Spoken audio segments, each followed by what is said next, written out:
Serius, buat teman-teman yang pengen kerja ke luar negeri, kalau pilihan kalian itu antara di Jepang atau di Korea, tak saranin pilih aja kok.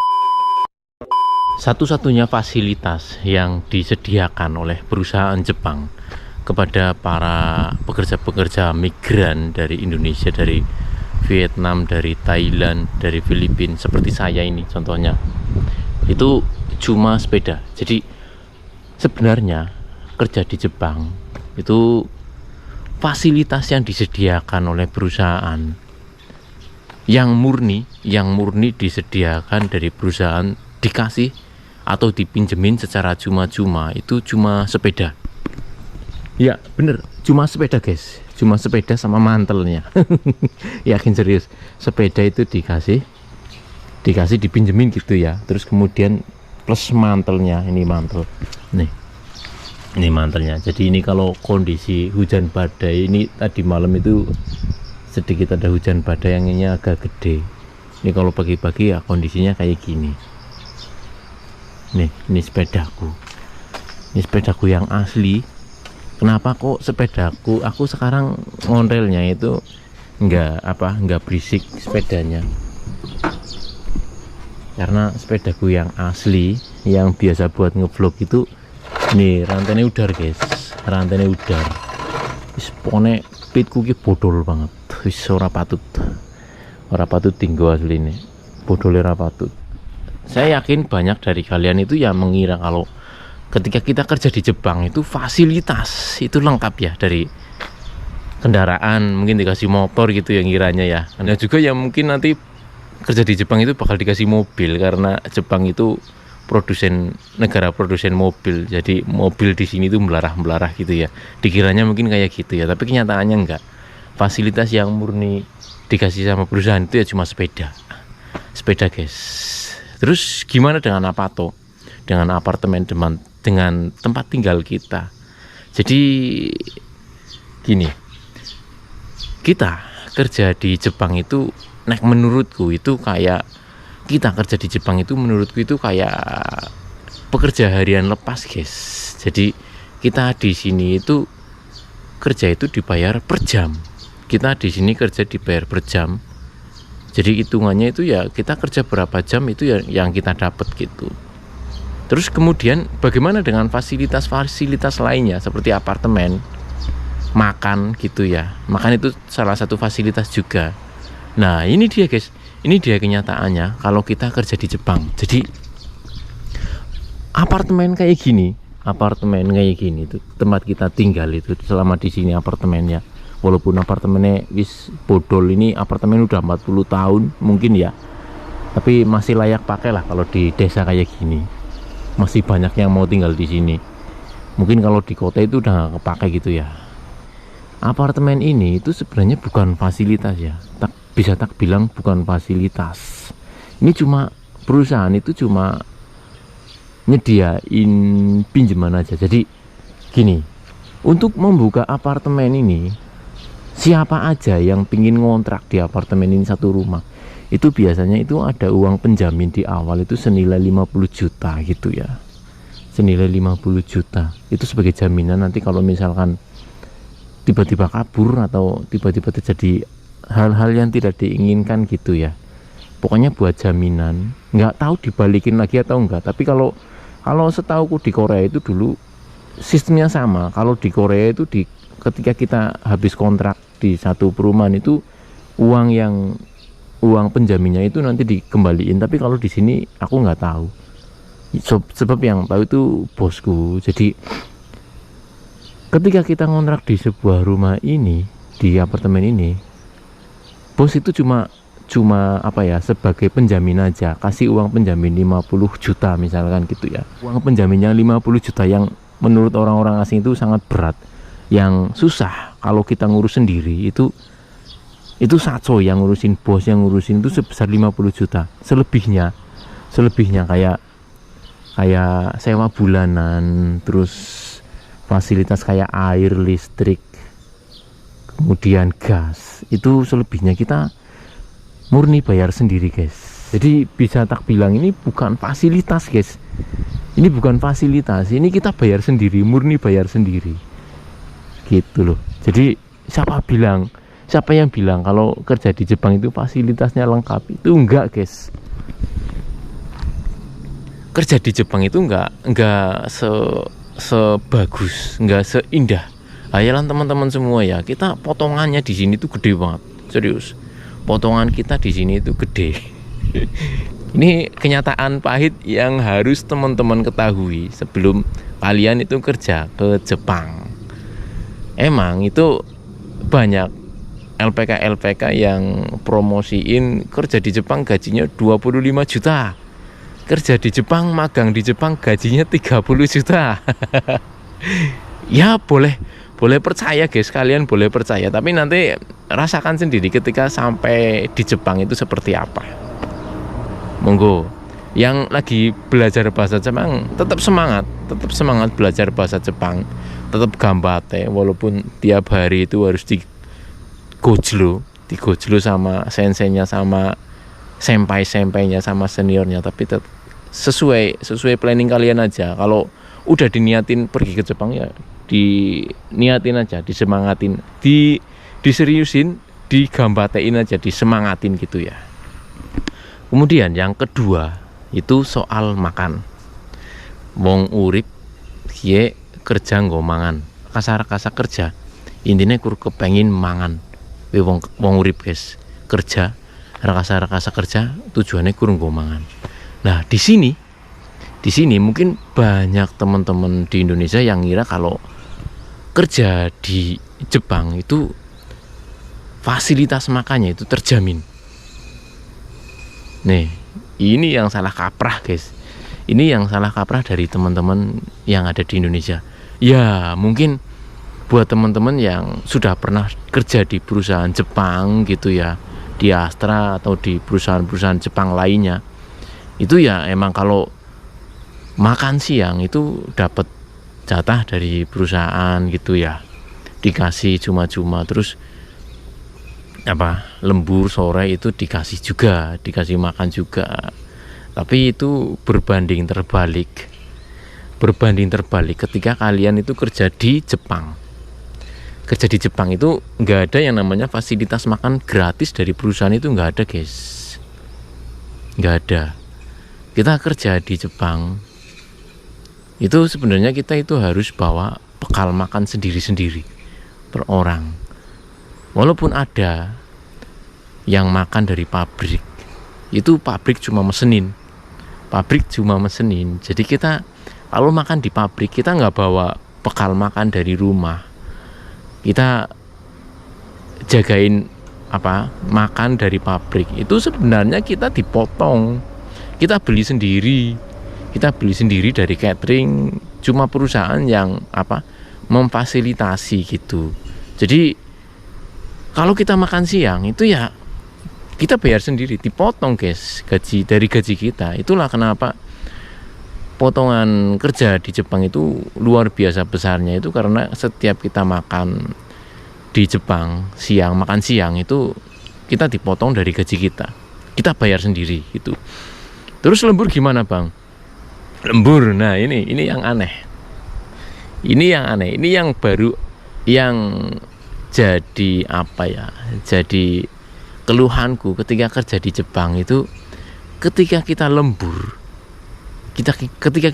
misalkan kerja itu aslinya pulang kita jam 5, normalnya kita jam 5 pulang ya, nggak lembur ya. Misalkan kok kita lembur sampai jam 8 sampai jam 9 gitu ya, sampai jam 9 malam, kita ya nggak dikasih makan. Nggak mau perusahaan Jepang itu kasih makan cuma-cuma pas kita lagi lembur, itu nggak mau. Kebanyakan itu nggak mau. Jadi kalaupun kita lembur 2 jam 3 jam di perusahaan Jepang itu, lembur kita itu aslinya dengan perut keroncongan. Yakin, orang yang namanya orang kerja itu 6 jam itu harus makan. Seharusnya 6 jam, setiap 6 jam yang namanya orang kerja keras, kuli itu harus makan. Tapi berbeda dengan di Jepang. Di Jepang itu ketika kalian lembur ngelewatin jam 6 sore gitu ya, itu ya masa bodoh. yang penting kamu kerja. Makan nggak urusan, bukan urusan bosnya, bukan urusan mandornya, bukan urusan petinggi-petinggi perusahaan. Itu makan urusan kalian gitu. Jadi jangan heran kalau nanti kalian kerja di Jepang, ketika kalian lembur 2 jam 3 jam ngelewatin jam 6, itu kalian nggak bakalan dikasih yang namanya makan. Nggak usah berharap. Kebanyakan itu kayak gitu. Kebanyakan perusahaan di Jepang itu kayak gitu. Ada yang mungkin dikasih bento, dikasih roti, dikasih cemilan, tapi itu nggak semuanya ya. Nggak semuanya, rata-rata itu nggak dikasih makan, guys. Bang, kok ngeluh terus kerja di Jepang, udah dikasih rezeki kerja di Jepang, kok ngeluh terus ini itu. Ini bukan ngeluh, guys, ini cuma aku berbagi pengalaman aja, biar nanti kalau mungkin ada teman-teman yang mau berangkat ke Jepang, baru mau berangkat ke Jepang, itu tahu kenyataannya kerja di Jepang itu seperti apa. Jadi biar nggak sakit hati lah ketika nanti pertama kali dapat gaji, pertama kali datang ke Jepang, itu tahu kenyataannya itu seperti apa kerja di Jepang itu, biar mereka itu nggak kecewa lah ya. Jadi aku cuma berbagi pengalaman, nggak ada salahnya sih menurut aku sih.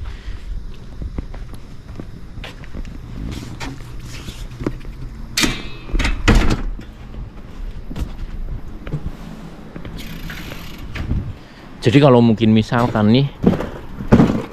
misalkan nih ada yang nggak setuju gitu ya dengan vlogku kali ini, ya monggo di skip aja, nggak apa-apa guys. Ini berarti vlog ini bukan buat kalian yang apa-apa itu harus sesuai dengan kenyataan kalian, apa-apa itu harus sesuai dengan impian kalian ya. Padahal hidup kan nggak selamanya kayak gitu, nggak bisa. Hidup itu harus sesuai dengan keinginan kita. Nyatanya nek hidup itu sesuai dengan keinginan kita.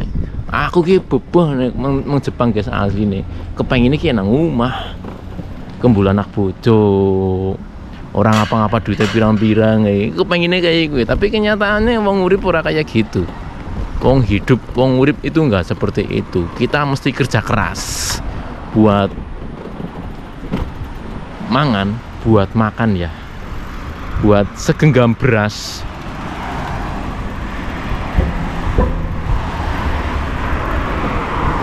Buat nyenengin keluarga.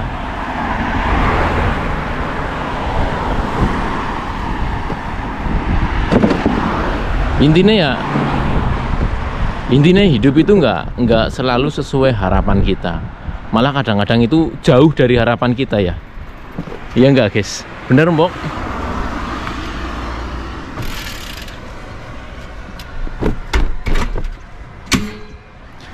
Bener kan omonganku, kalau hidup itu sebagian dari hidup kita itu sebenarnya itu nggak sesuai dengan harapan kita.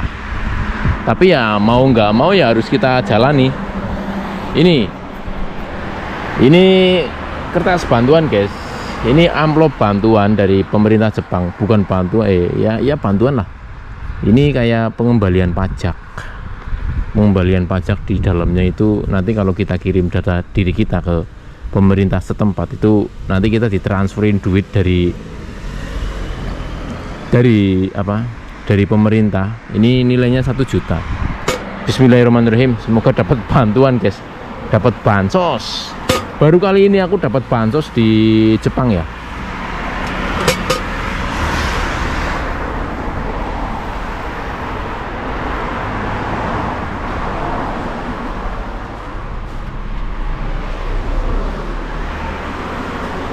Ini yang aneh di Jepang.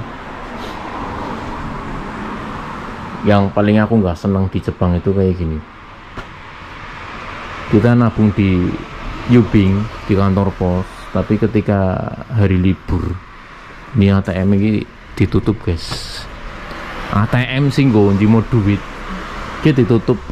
Orang pikir kayak gitu, kenapa gitu loh, ATM gitu loh, kenapa mesti ditutup? Padahal kita butuh duitnya itu kadang sewayah-wayah gitu ya. Jepang, tapi kadang di Jepang itu banyak hal-hal yang menurutku itu kuno yang masih dipertahanin, yang udah nggak menurutku udah nggak relate lah sama kehidupan zaman sekarang. Seperti kayak gitu ATM itu kalau hari libur itu tutup. Jadi kalau hari libur di sini aku nggak punya duit, itu mesti lari ke kota dulu buat nyari-nyari ATM dari kantor pos saya gitu yang buka gitu ya.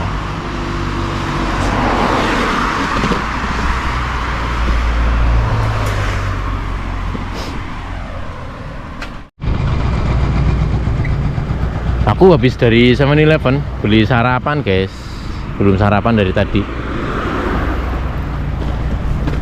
Jepang tadi malam hujan, ini udah memasuki musim penghujan ya. Jadi ini karena udah memasuki pergantian musim, dari musim panas beralih ke musim gugur ya. Habis musim panas itu musim gugur, habis dari musim gugur nanti baru musim dingin. Nah, di setiap pergantian musim itu curah hujan di Jepang itu tinggi banget. jadi kadang itu bisa hujan sampai berminggu-minggu, berhari-hari, berminggu-minggu, bisa seminggu 2 minggu, bahkan kemarin pernah 1 bulan itu hujan terus.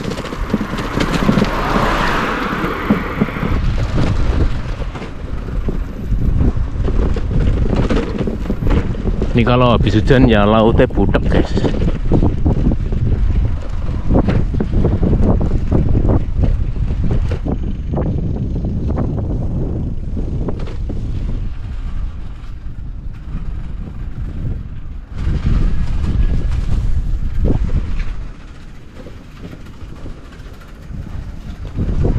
Ini kenyataan di Jepang, itu banyak banget mobil-mobil yang udah nggak kepake itu digeledakin kayak gini aja nih.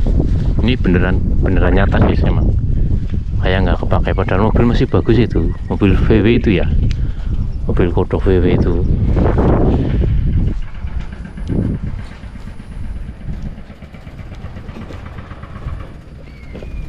Digeletakin kayak gitu aja, 2 mobil. Rumah di Jepang yang dikosongin, atau mungkin ini gudang, itu sampai ditumbuhi tanaman merambat kayak gitu.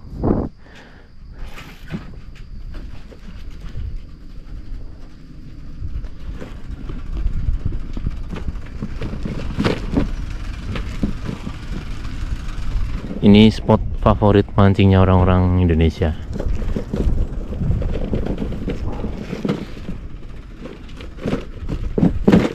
Mancing mas? Boleh urung? Mau pulang? Enggak ada samberan. Sulit urung mas? Urung? Ada nangel ya? Budak.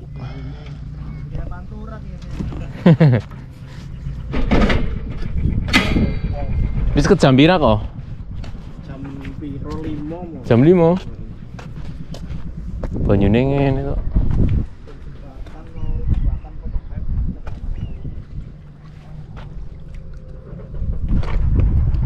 Ini sampai ono bonus ora? Ora ono. Zaman ono. Ana tapi ora kaya dhisit. Bonusku saiki paling gede-gedene patang mang, Persik ngono lho. Persik patang mang. Nakata pe jare saiki ono bonus. Nakata. Jare.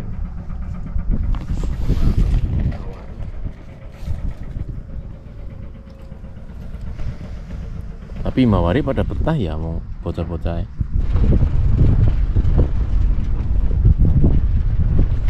Bang, enakan mana kerja di Jepang atau di Korea?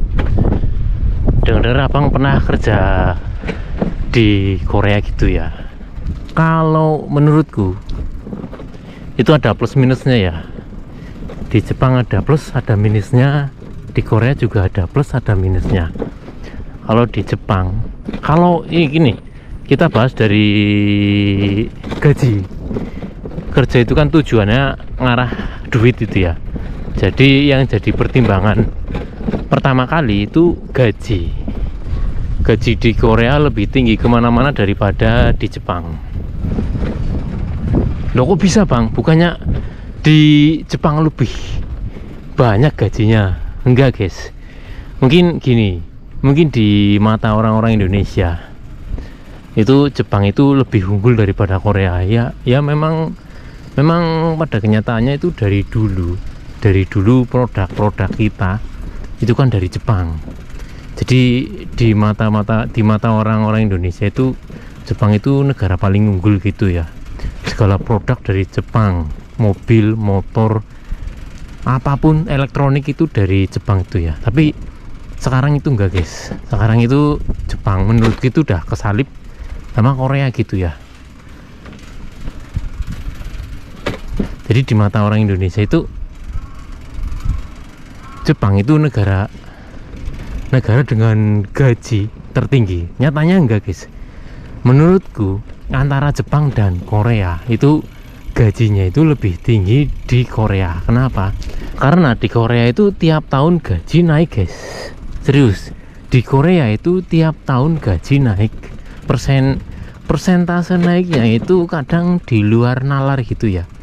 Sedangkan di Jepang itu kalian tahu sendiri di berita-berita bahwa sudah hampir 30 tahun lebih gaji di Jepang itu tidak pernah naik, karena di Jepang itu stagflasi gitu ya. Di Jepang itu ekonominya itu segitu-gitu aja, nggak pernah tumbuh. Sejak 30 tahun yang lalu ekonomi di Jepang itu nggak tumbuh, ya cuma kayak gitu-gitu aja. Jadi itu ngaruh banget ke gaji-gaji orang-orang di Jepang. Gajinya segitu-gitu aja. Termasuk gajinya orang-orang Indonesia. Anak-anak magang. Tahu nggak guys, anak magang tahun 2008, tahun 2009, tahun 2010 itu gaji awal tahun pertama mereka itu berapa? 8 juta guys. 80.000 yen, atau kalau dirupiahin itu sekitar 8 juta. Itu murah banget guys. Murah banget. Dan dari 10 tahun yang lalu, dari 10 atau 12 tahun yang lalu, sejak aku pulang dari Jepang, gaji anak-anak magang di Jepang itu sama, di bawah 10, rata-rata di bawah 10. Itu nggak dikasih lemburan. Tahun pertama itu jarang yang dikasih lemburan. Gajinya itu rata-rata di bawah 10, ada yang di atas 10. Itu kadang-kadang kalau dikasih lemburan bisa di atas 10, tapi rata-rata itu di bawah 10.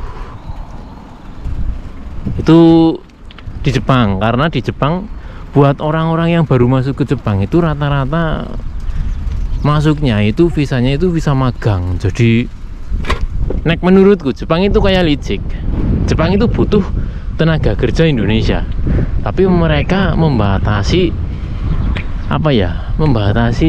status dengan status visa magang, sehingga gaji itu bisa ditekan dengan serendah-rendahnya. Orang magang gitu loh, orang magang mau dibayar kayak karyawan gitu ya, nggak mungkin. Jadi kenapa tak saranin kalau kalian yang pingin kerja ke luar negeri itu sebaiknya jangan ke Jepang guys. Sebaiknya jangan ke Jepang. Dengan biaya yang hampir sama, antara 30 sampai 40 sampai 50 gitulah ya.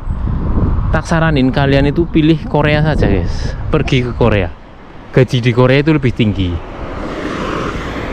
Kesejahteraan kalian di Korea itu lebih tinggi. Beda banget sama Jepang. Di Jepang apa-apa itu kita bayar sendiri, tapi kalau di Korea itu semuanya itu bisa dikasih dari perusahaan, fasilitas dari perusahaan. Misalkan apartemen gitu ya. Selama aku 5 tahun di Korea itu, aku itu sama sekali nggak pernah dipotong biaya apartemen. Serius.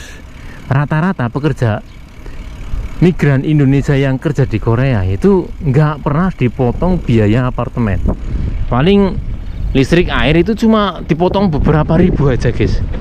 Nggak sampai berjuta-juta kayak di Jepang ini. Serius. Itu keunggulan di Korea. Terus kemudian jatah makan. Ini ngaruh banget ya, ngaruh banget ke gaji kita. jatah makan. Di Korea itu kita dapat jatah makan 3 kali dalam sehari. Itu dikasih cuma-cuma sama perusahaan, serius. Itu kalau di Korea. Tapi kalau di Jepang kita makan siang aja itu kita potong gaji. Udah deh, dari situ aja kalian teman-teman semua itu bisa mikir lebih sejahtera mana antara buruh di Korea dan di Jepang. Oke, ini serius guys, karena aku yang ngalamin sendiri. Aku tahun 2008 sampai 2011 itu magang di Jepang dengan gaji yang begitu minim. Kemudian aku pindah ke Korea dengan gaji yang wow, yang fantastis di Korea, dan fasilitas yang benar-benar gratis.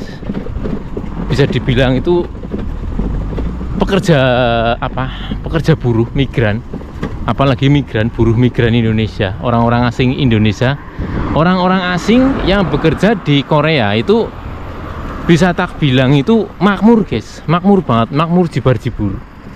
Mereka itu gaji utuh, makan dikali 3 kali sehari, peralatan kerja minta gitu ya, kayak baju kerja itu rusak, minta sama perusahaan dikasih guys, nggak kayak di Jepang. Kalian percaya di Jepang itu ya, ada beberapa perusahaan yang setiap baju kerjanya itu rusak itu harus beli sendiri. Percaya nggak guys? Mungkin kalian nggak bakalan percaya sebelum kalian kerja ke Jepang sendiri. Jadi nih ya, tak kasih tahu, kerja di Jepang, baju seragam kerja itu disuruh beli sendiri. Percaya nggak? Baju rusak disuruh beli sendiri, sepatu rusak disuruh beli sendiri. Gila kan Jepang kan? Kita kerja untungnya buat perusahaan, tapi ketika baju kerja kita rusak itu kita harus beli baju sendiri. Sepatu kita rusak, kita harus beli sepatu sendiri. Jajal, bayangna perasaanmu kepriwe guys, kayak gue. Kita capek-capek kerja buat perusahaan, untungnya perusahaan gede banget, bayar kita semurah mungkin. Kok ketika baju kerja kita rusak itu ya, dengan harapan wah baju kerja rusak tinggal minta sama bos, itu enggak guys. Di Jepang enggak, di Jepang baju kerjamu rusak, seragam kerjamu rusak, itu kalian wajib beli sendiri. Sepatu kerja kalian rusak, kalian wajib beli sendiri. Berbeda dengan di Korea. Di Korea, selama aku kerja di Korea itu yang namanya baju seragam kerja, sepatu kerja itu nggak pernah beli. Itu dikasih fasilitas dari Korea, dari pabrik-pabrik Korea. Makanya sekali lagi tak ingetin buat teman-teman yang misalkan pingin kerja ke luar negeri itu lebih baik pilih Korea. Jujur kalau merantau ke luar negeri itu kan urusannya sama waktu guys ya. Apalagi kalau yang udah punya keluarga, ditinggal 3 tahun, 5 tahun itu kan urusannya waktu. Makin kesini makin tua gitu ya. Kalau kerja di luar negeri kok gajinya hampir mirip-mirip kayak di Cikarang, itu ya mending kerja di Cikarang aja guys, mending kerja di Cikarang gitu ya. Tapi kalau harapan kita kalau kerja di luar negeri kan gajinya fantastis guys, minim di atas 25 gitulah, di atas 20 biar kita bisa nabung. Jadi tak saranin kalau buat teman-teman yang pingin kerja ke luar negeri ini, serius ya, lebih baik pilih ke Korea. Aku ngomong kayak tadi itu bukan ngejelek-jelekin Jepang ya, tapi ini pengalaman yang tak alami sendiri. Jadi aku 5 tahun di Korea, 3 tahun di Jepang. Jadi aku paling nggak tahu lah antara Jepang dan Korea itu perbedaannya itu apa. Perbedaannya benar-benar mencolok guys. Perbedaannya itu benar-benar mencolok antara Jepang dan Korea. Emang orang-orang Korea itu terkenal sadis, terkenal kasar, tapi untuk masalah uang, masalah duit itu orang Korea itu jujur, bener. Jadi mereka itu nggak nggak berani main-main dengan gaji. Mereka itu patuh sama pemerintahnya, makanya negaranya itu cepat maju. Serius, buat teman-teman yang pengen kerja ke luar negeri, kalau pilihan kalian itu antara di Jepang atau di Korea, tak saranin pilih aja Korea guys. Ini serius, dari lubuk dalam hatiku lebih baik ke Korea, nggak usah ke Jepang. Oke, jadi kayak gitu aja video kita kali ini. Sampai jumpa di video-video saya berikutnya.